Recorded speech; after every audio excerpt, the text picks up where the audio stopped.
They came without a warning. No ships in the sky. No broadcasts. No demands. Just silence, and then screams. Earth had never faced an enemy like this. These creatures were blind, grotesque, monstrous forms with armored skin, twitching antennae, and glistening talons, but they hunted not with eyes, but with sound.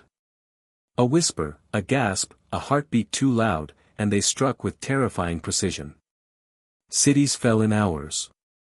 The world's greatest militaries were helpless, their very tactics, explosions, movement, communication, used against them. In the early days, people thought hiding would save them. But the aliens didn't need to see. They needed only to hear. And they were always listening. In the chaos, our protagonist, Daniel Reeve, a mechanical engineer and father of one, thought he could protect his family. They had taken shelter in the basement, surrounded by thick walls and foam insulation, their breaths held in the darkness. But on the fourth day, his young son cried out in a nightmare. That sound, soft but sharp in the stillness, was the death knell. The alien ripped through the ceiling like paper.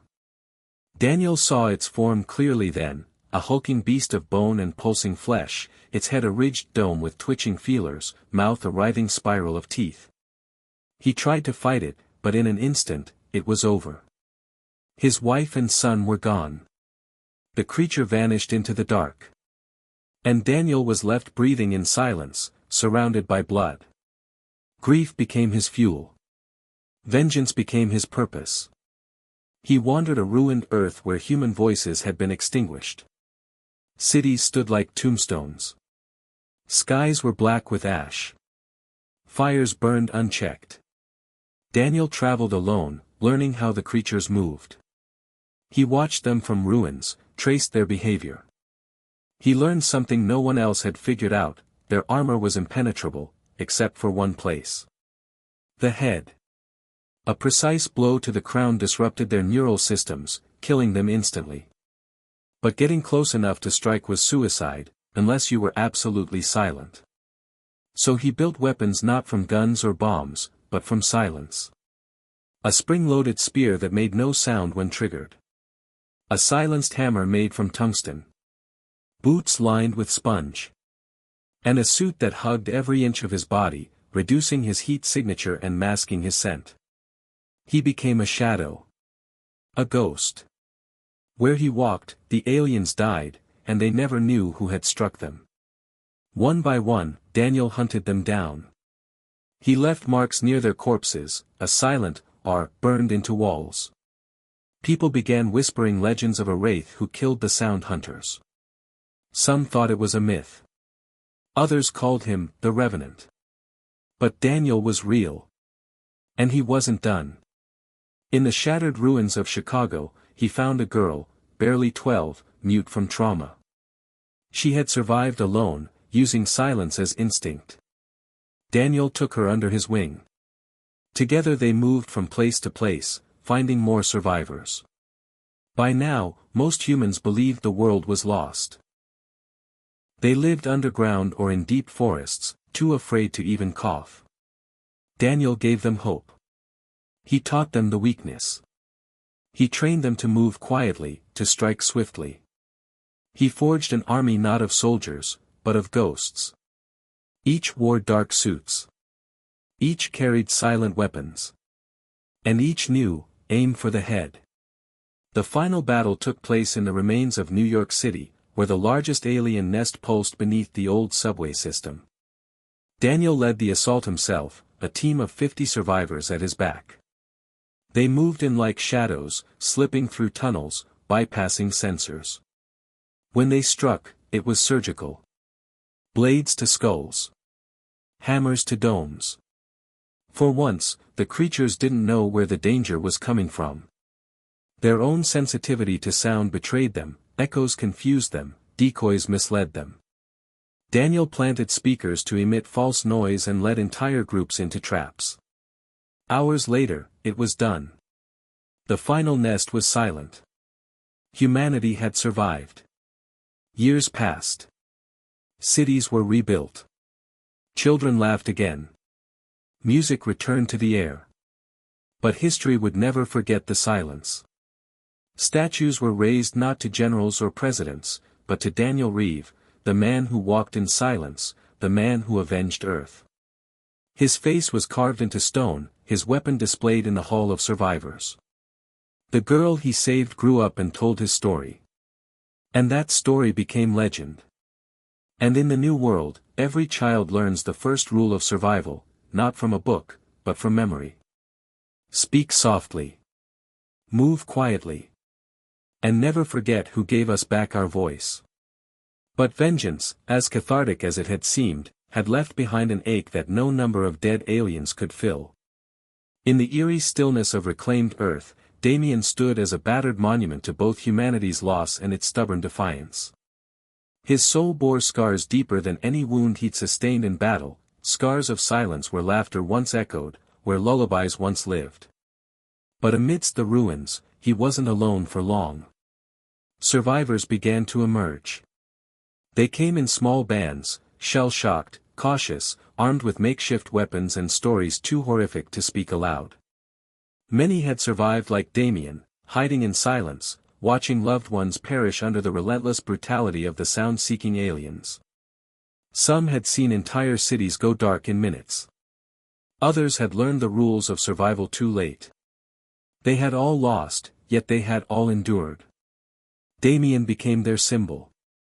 Not a leader by declaration, but by necessity. His knowledge of the enemy, his strategies for survival, his battle-tested insight into alien anatomy, all became critical tools for the rebuilding resistance. They called it the Quiet Dawn, a name born from the silence that preceded the first true victory. For the first time in what felt like centuries, Earth's sun rose not on fear, but on hope. Their war wasn't over. The alien mothership still hung above the Pacific, like a malignant god watching over a fractured planet. It hadn't moved since the beginning of the invasion, its purpose unclear. Some thought it was a command center, others believed it was a nest. Damien didn't care what it was. He only knew one thing: if Earth were to survive, that ship had to burn. But how do you assault a fortress in the sky? Especially one guarded by shrieking horrors capable of sensing the rustle of clothing or a whispered breath. They needed silence. They needed precision. They needed a miracle. What they had was Damien. Using scavenged tech from both human ruins and fallen alien scouts, Damien and his team of engineers and scientists, former university professors, hackers, and survivalist tinkerers, constructed what they called the Black Echo. A ship barely large enough for a team of 5, wrapped in sound-dampening materials, equipped with silent propulsion, and armed with melee-based weapons designed to exploit the aliens' only known weakness, cranial trauma. As they prepared for launch, Damien chose his team carefully. No one too old, no one with children to lose. He couldn't bear the thought of being the cause of more pain. His companions were as broken as he was, people who had nothing left to lose and everything to fight for. The Black Echo took flight in the dead of night, riding beneath radar, gliding like a ghost over the Pacific until the alien ship loomed before them, a monolith of chitin and steel, alive with humming energy. Up close, it resembled a deep-sea creature, all organic curves and writhing tendrils. There were no visible doors, no hangars, just pulsing nodes and sharp, spined protrusions. Their entry point was discovered by accident, a ruptured membrane where an earlier meteor storm had grazed the ship's underbelly. Damien slipped through first, his body sheathed in a sound-canceling suit, his heart a thunderous drum in his chest. Inside, the ship was alive, its walls pulsing with bioluminescent veins, the air thick with an alien musk that clung to skin like smoke. There were no lights. The creatures didn't need them. They saw through vibrations, echo pulses, maybe even electromagnetic auras. Every step was a gamble. Every breath, a betrayal. But they moved. Silently, lethally. One by one, they struck down sentries using bladed tools shaped like tuning forks, designed to disrupt neural nodes in the creatures' heads. The aliens fell without a scream, their twisted limbs twitching in the darkness. It was a ballet of death, elegant, silent, necessary. Hours passed. They reached the core, a massive chamber throbbing with energy. A control matrix of sorts, where the ship's nerve center pulsed like the heart of a god. That's where Damien saw it, the hive mind. A creature unlike the scouts. Taller, more humanoid in posture, yet still grotesquely alien. Its skull crowned with branching horns, its chest translucent, revealing a swarm of pulsing larvae within. This was the architect of Earth's ruin. The source of every death. Every tear. Every scream cut short. And it saw Damien. Not with eyes, but with something deeper. A knowing. The hive mind emitted a burst of sound, high-pitched, dissonant, like glass shattering in every direction. One of Damien's team collapsed, his skull bleeding from the ears. Another twitched violently before falling limp. Only Damien remained, the dampeners in his suit struggling to hold the onslaught at bay. He didn't hesitate. He lunged. His blade struck true, right between the twin ridges of the alien's head. There was resistance, then a sickening crunch. The hive mind spasmed violently, releasing a final, choking gurgle of static and blood before collapsing like a puppet whose strings were cut. And then, silence. True silence. Not the hunted hush of fear, but the stillness of peace. Across the earth, the alien scouts convulsed and dropped, their hive connection severed. Cities once cloaked in shadow saw light. Forests no longer echoed with death. Oceans once roamed by patrolling beasts went quiet. Humanity, bloodied and bruised, was no longer prey. Damien emerged from the wreckage not as a man, but as a myth. Stories of his mission traveled through survivor colonies like gospel. Children were named after him. Old songs were rewritten to include his name in their lyrics. They called him the soundless warrior, the blade in the silence, Earth's echo of vengeance. But Damien didn't bask in it. He walked alone, rebuilding where he could, protecting what remained. He helped erect the Wall of Names, a massive obsidian monument etched with every confirmed death from the invasion, his wife and son's names glinting near the top. He stood before it often, hands in pockets, eyes hollow. Humanity began anew. Crops grew again. Cities were cleaned and rebuilt. Technology was salvaged, modified, adapted. Children laughed. Dogs barked. Music played once more, carefully, slowly, as if the world was afraid of sound itself. But the fear faded. 1 year later, on the anniversary of Earth's reclamation, the people gathered in what remained of Times Square. Holograms shimmered in the air, commemorating the fallen, honoring the brave. The president, newly elected from among the resistance, stepped up to a salvaged podium and declared the day Resonance Day. And when the crowd asked Damien to speak, he stepped forward, not as a hero, not as a savior, but as a man who remembered. A man who survived. His voice, unused for so long, cracked as he said. They took everything from me.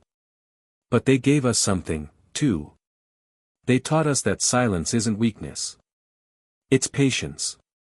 It's strategy. It's survival. But now, we can be loud again.